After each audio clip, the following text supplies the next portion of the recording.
Okay, we are back with part two of the blaster build for the Rocket Raccoon. I'm just going to sort of show you. I just got started on it, and as you can see, I'll do a close-up. You can see I took all of the holes where the screws were, and we patched them all over with some putty filler, and you can see they're all beat up and sloppy looking because I'm going to get the fine grade sandpaper, and we're going to sand all these down. And they're actually hardening up right now. It's still a little soft. Sand them all down. It'll be a smooth finish. And then we'll have all the holes gone. And that's all the prep we do, obviously, before painting. Also, one of the things I had to do here, which was a little bit different, was that this part right here where my thumb is, this is sort of a shotgun spring action load type thing, because this actually does shoot Nerf bullets. And I can't have people, I know it'll happen. You start handing this to people in the set and they'll start trying to ratchet it back and trying to actually use it to shoot it. And what will happen is that'll end up scratching all of the paint work that I'm going to eventually do on here.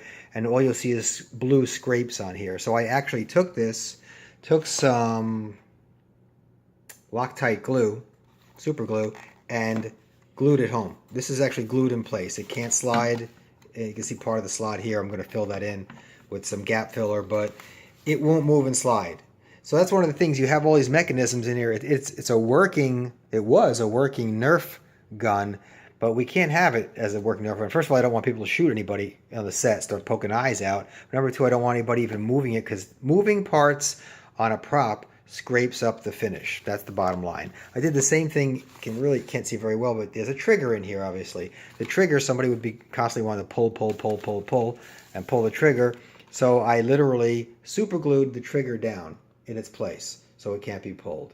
Again, this is purely just to keep this thing intact. Otherwise, the more things that touch it, the more people that pull on it, the more scrapes you get on it. So I did that. And actually, also what I did to reinforce this, because this came in several pieces.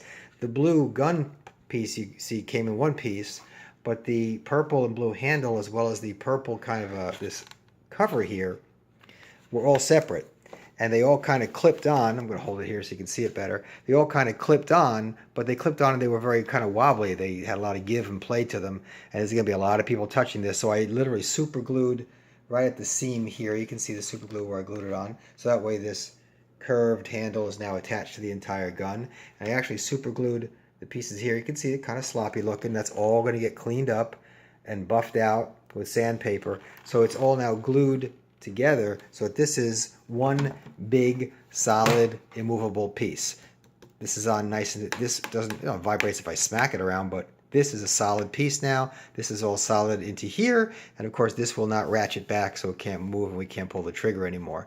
So now it's getting to be a one big solid piece. I did try to open the whole thing up when I went on this side, when the holes did exist, took all the screws out, and I tried to put some weights in it the way, those of you who have seen my videos about the Star-Lord blasters, when I actually put pieces of metal inside of them to give it some heft and some weight. I tried to do the same thing with this one, to put it in the handle, and it's such a thin area, there's no place to put it. So I had to put all the screws back together, and I couldn't add any more weight to it.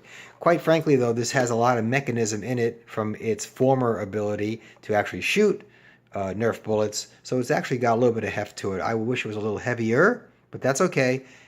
It's still got it doesn't feel hollow, that's for sure. And I'm going to finish buffing all this out and clean it all up. And once that is all done, then I'm going to begin doing some priming. I'll do a little video about the priming and then the actual painting. And it's going to be a lot of kind of metallic and earth tone colors, a lot of bronzes and silvers and browns and grays, and it's going to look really cool. So that's where we are right now. Be sure to watch for phase 3, part 3 of this video series, and you'll see it kind of come along, and we'll keep moving through it until we get it in its final stage. So thanks for watching this, and we'll be back here with the next video very soon. Thanks.